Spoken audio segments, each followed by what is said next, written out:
Man's eternal quest is for liberation. Liberation from the birth and death chain. As far as the Hindu is concerned, life is not an accident. Birth is not an accident. Death is not an accident. It is part of a chain. And how this chain should be broken, birth and death ended for all time, and how man should be helped to merge with the infinite from which he came is what is his eternal quest.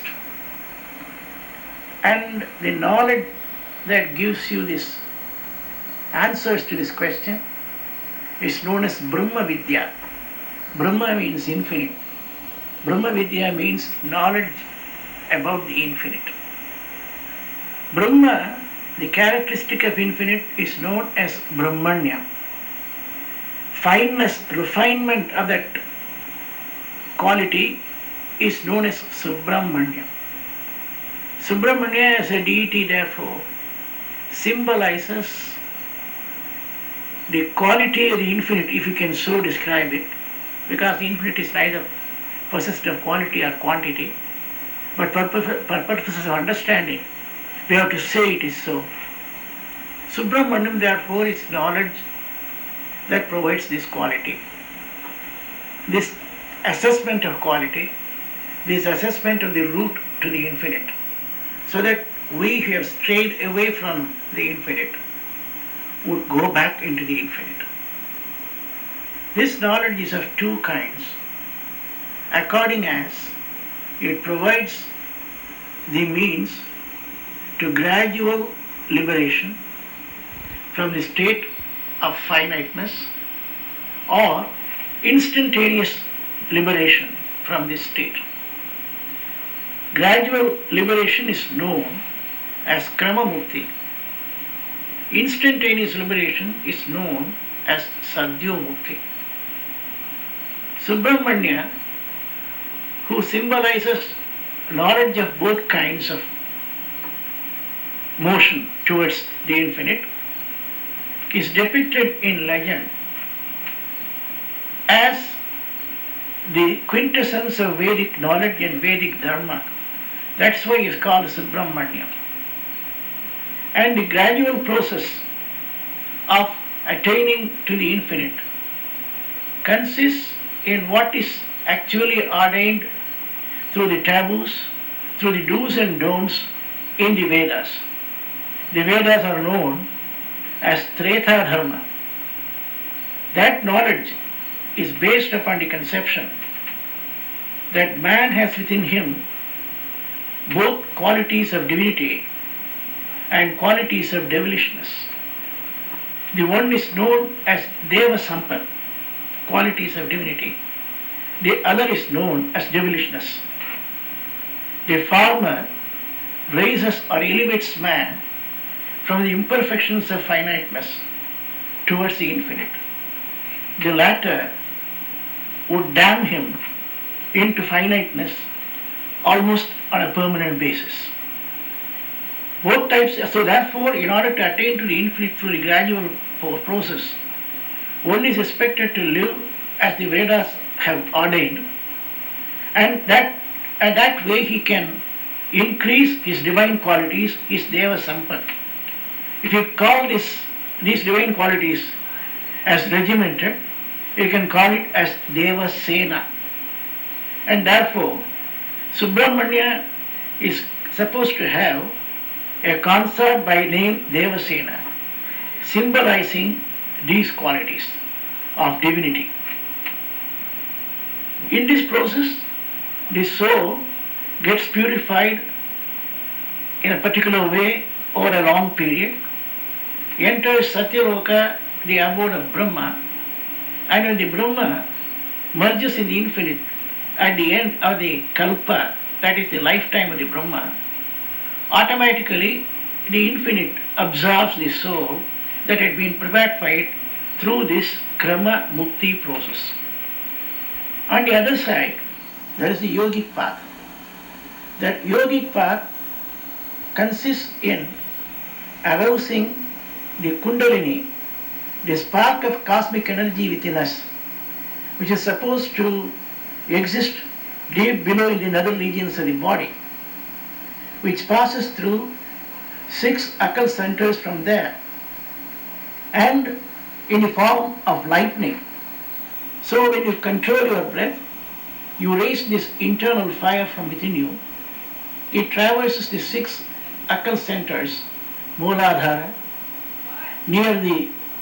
between the anus and the private parts, Swadhisthana, behind the penis, Manipuraka in the navel region, Anahata in the heart region, Vishuddhi in the neck region, Ajna between the eyebrows, and top of it, the 1,000-petal lotus, the top of the brain.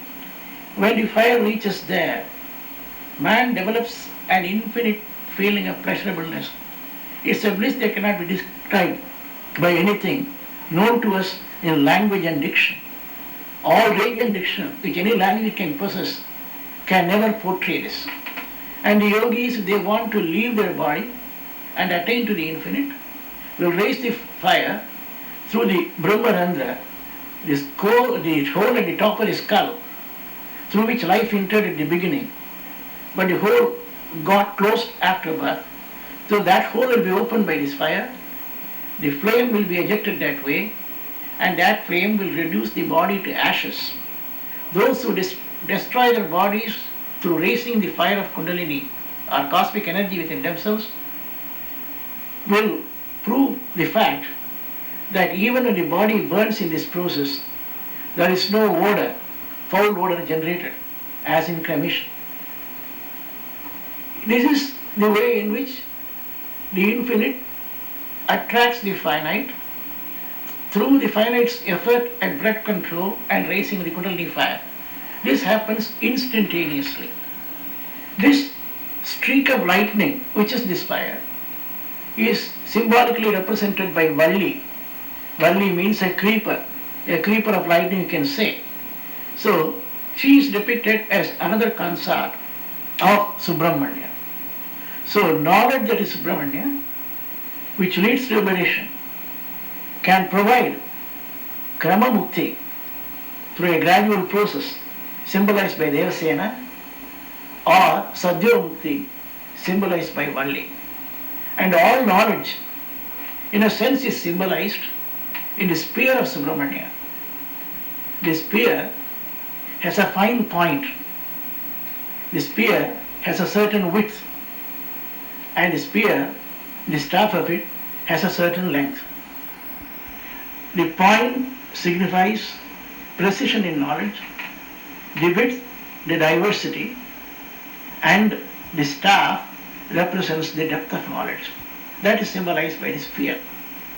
And in legend, the spear is said to have been given to Subramanya by Shakti. Shakti is the personification of cosmic energy. Shakti in Sanskrit is feminine gender. So, Shakti is represented as goddess. And that goddess transfers that energy to Subramanya in the form of will. That is knowledge.